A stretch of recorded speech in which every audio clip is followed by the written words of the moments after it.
2026-এর প্রথম পিকনিক, কিন্তু পিকনিক বলাটাও ভুল হবে, কারণ এই পিকনিকের দায়িত্বটা পুরোপুরি ছিল আমার হাজব্যান্ডের উপর, যেহেতু ও কন্ট্যাক্ট নিয়েছিল। আর যে কন্ট্যাক্ট দিয়েছিল সে আমাদের খুব পরিচিত একটা দাদা। আমরা কোনোদিনও এরকম কাজ করিনি, বাট এটাই আমাদের লাইফে ফার্স্ট টাইম। তো বিশ্বাস করে আমাদেরকে এই কাজটা দিয়েছিল, সেই সুযোগে আমরাও একটু পিকনিক করতে পারলাম। যাই হোক, তোমরা দেখে হয়তো জায়গাটা চিনতে পারছো আমরা কোথায় এসেছি। যারা যারা কল্যাণীর সাইডে থাকো তারা অবশ্যই চিনতে পারছো এটা কোন পার্ক। হ্যাঁ, জুবলি পার্ক। আমরা জুবলি পার্কেই এসেছি আজকে পিকনিক করতে, থুরি কাজ করতে।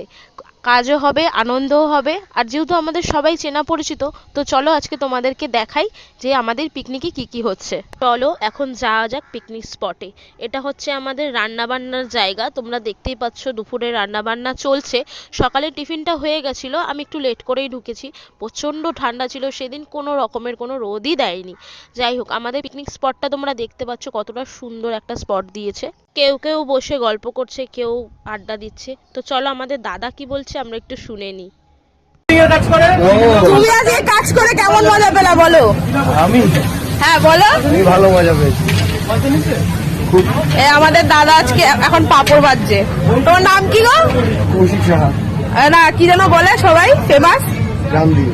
ধারণি না কি যেন বলে, কি ফেমাস রাধুনি বলে? না না না, দাদা তো দাদার বাবা ওটা। ও যাই হোক, জেঠু। আমার এমনি গান্ধী বলে যে বিটেলসে গান্ধী হিসেবেই জানি। দাদার বাবা গোপাল সাহা। কে? গোপাল সাহা দাদার বাবার নাম। দাদার কথা তো শুনলেই, দাদা কাজবাজ করে খুব আনন্দ পেয়েছে আমাদের সাথে, ভালো একটা রিভিউ পেলাম। তো এখন একটু নাচানাচি হবে না? সেটা কখনো হয়? পিকনিক আবার নাচানাচি, সেটা হবে না কখনো, সেটা সম্ভব না। যাই হোক, আমরা একটু এখন নাচানাচি করে নিই। আমরা সবাই মিলে খুব আনন্দ করেছি, মনেই হচ্ছে না আমাদের কাজ, এটা আমরা কাজ করতে এসেছি। বাট আমরা সবাই মিলে মিশে যেমন কাজও করেছি, আনন্দও করেছি। দেন এখন সবাই খেতে বসে পড়েছে, নাচানাচি করে সবার পেট হয়ে গেছে ফাঁকা। যেহেতু সকালের টিফিনটা হালকা হয়, সেহেতু এখন সবাই খেতে বসে পড়েছে। যেহেতু শীতের দিন, বেলা অনেক ছোট, তাই আমরা সিটিং অ্যারেঞ্জমেন্টটা একটু বেশি করেছিলাম, যাতে একসাথে সবাই, মানে বেশিরভাগটাই যাতে বসে খেতে পারে একসাথে।